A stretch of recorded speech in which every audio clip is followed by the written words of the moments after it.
আসসালামু আলাইকুম। আমি এখন রুটি পরোটা তৈরি করব। তার জন্য প্রথমে ময়দা নিয়ে নিলাম আর হালকা লবণ দিলাম, একটু পরিমাণ মতো দিলাম লবণ, দিলাম একটু তিল তিল আর কালি জিরা দিব।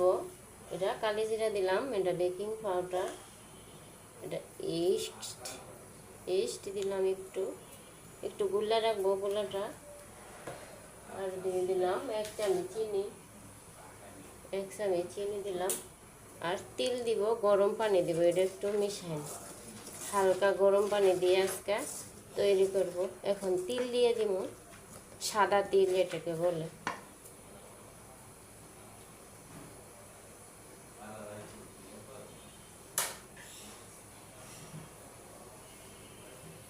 আমি সাদা তিল দিয়ে দিই, এই যে সাদা তিল এরকমই কিনে আনছে, একটু বেশি করে দেই।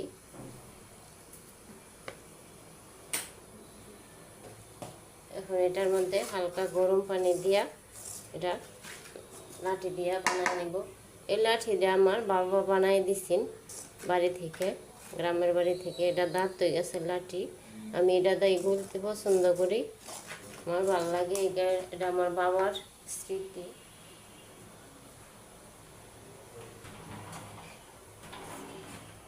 এখন আমি হালকা গরম পানি দিয়ে দিব পরিমাণ মতো, যাতে গোলাটা ঠিক মতো হয়। আমি দুধ, টক দই সেগুলো দিয়েও বানাই, কিন্তু আমি আজকে পরোটা সাদা রুটি বানাবো, এই জন্য এরকম করে আমি গুল্লা রাখবো। গুল্লা রুটি বানায় আপনাদের সাথে শেয়ার করবো। আমি একটা সেক্কা নিলাম, আরেকটা দিলাম চুলাতে।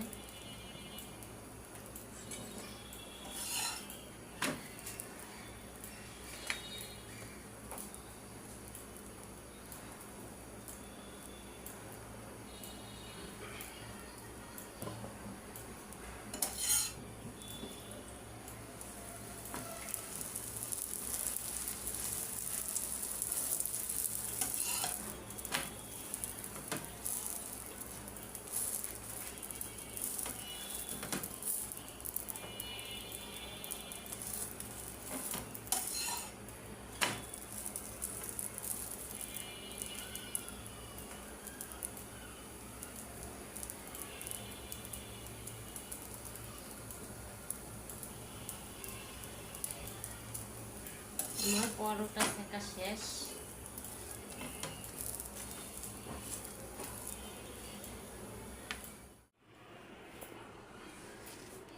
দেখেন আমার পরোটাগুলো সুন্দর হয়েছে।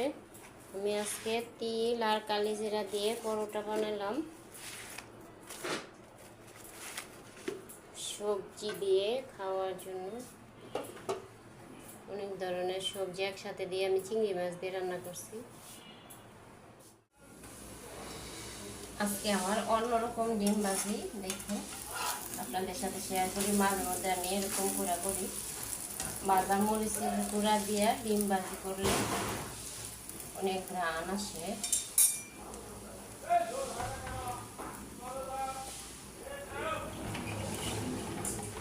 আমার পাশের বিল্ডিংয়ে কাজ চলে, এর জন্য এত শব্দ এই দিকটা।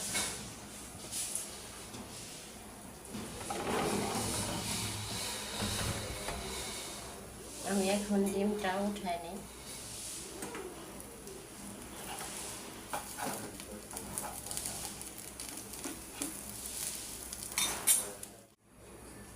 তিল কালি জিরা দিয়ে আজকে আমি পরোটা সাদা রুটি বানাইলাম।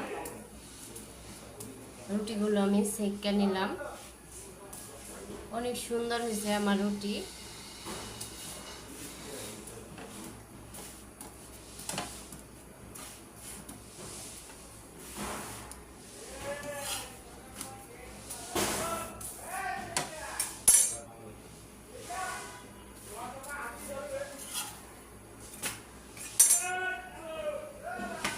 আরেকটা দিলাম।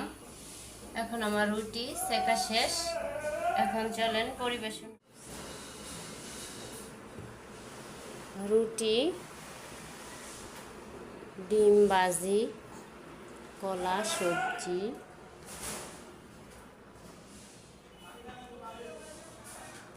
পরোটা। আল্লাহ হাফেজ।